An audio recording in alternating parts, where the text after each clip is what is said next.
I wrote the book because I've always been fascinated in the stories behind the people rather than just where they are today. And about 10 years ago I did a book on Southeast Asia, the same thing. And because I've got more and more involved in India over the years, I decided to do one on India. And particularly as India is becoming more and more relevant in world terms, and I thought there'd be an audience that would want to hear about these stories. Some common characteristics. I think the most important is timing. It seems that you could have a brilliant idea and work as hard as you like, but if you go into business at the wrong time, you're not going to get very far. And I think one of the big things in India that was an impediment for so many years was what we call the licence Raj, where basically you needed permission to sneeze, to breathe, and as one of the interviewees in the book, Deepak Puri, puts it, the Indian government wanted Indians to go into the boxing ring with both hands tied behind their back. So I think, yes, timing is certainly the most important. But I think also what's important is the as it were, internal gyroscope of some of these people, that it may be a blinding flash which hits them as to what they want to do, and then they just pursue it, rather than sort of being wishy-washy, I want to be an entrepreneur. It's not quite like that. I think they often have a very clear message about what they want to do. For example, Angie Reddy has the huge Dr. Reddy's pharmaceutical chain. Well, he was basically a chemist, a scientist, and one day he just happened to be walking past Pfizer in Mumbai, I think it was, and he said it just came to him like a flash and said, that's what I want to do. Yes, one of the things that came out from doing the book was whether the time of joint family is at an end in India. Probably not in rural India, but in urban India I believe it is. What is the joint family? The joint family essentially is the concept that 3 generations live together. From the grandfather, all the sons and their wives, they live in the same house. There has to be one kitchen which they all share. They jointly share all income, all expenses, and the most senior male is the head of the family and makes all the decisions. Well, in urban India, I don't think it's working so well any longer, and many of the people in my book bear that out, because it basically means that a weak son or daughter can bring down a bright or hard-working son or daughter.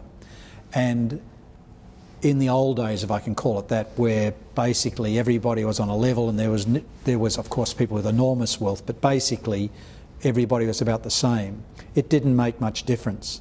And in fact, Raul Bajaj of Bajaj, the auto company, said at that time, any idiot son or daughter could be put in charge of a company because it wouldn't make any difference.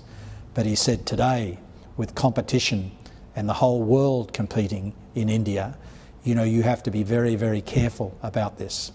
So I would say virtually every one of the people in my book, those that started out in a joint family situation, are no longer, because it just does not work. One that I think a lot of people enjoy is I went to see Captain Krishna Nair.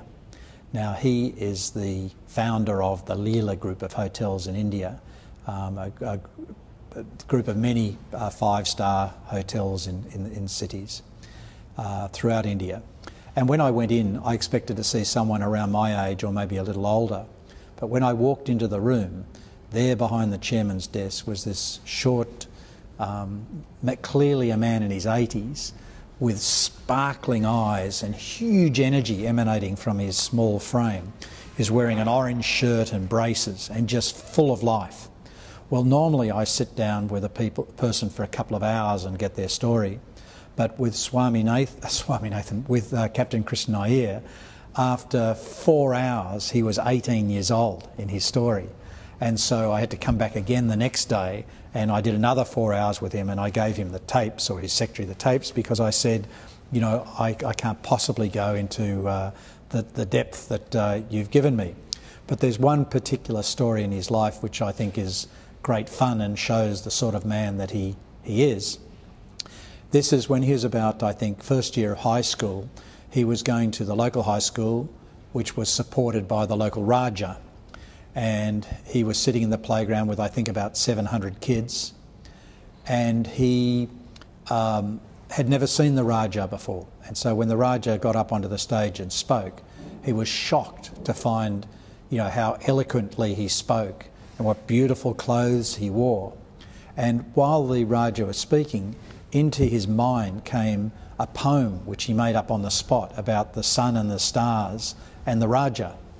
Well, when the Raja had finished talking, he just leapt up from his feet, ran up onto the stage, stood in front of the Raja and the whole school and recited this poem, which incidentally he can still do today.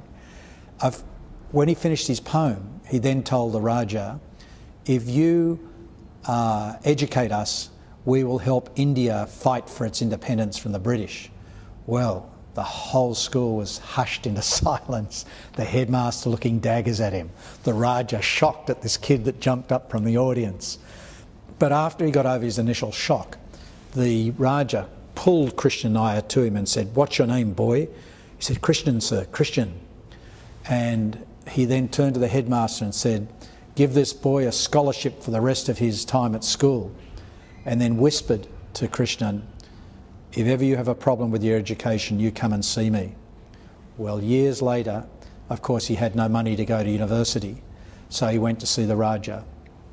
And they do the chat, and then the Raja says to him, "Well, Krishnan, I suppose you need help with your education." "Yes, sir, yes, sir." He said, "Well, look, I'm having a rather bad financial time at the moment, but if you take this ring to this jeweller in Chennai where I bought it, it'll be enough for your education and for one of your friends." I think that's the sort of kid he was, and that's the sort of man he is still at 80. Huge energy, initiative, drive, and a wonderful example for young people.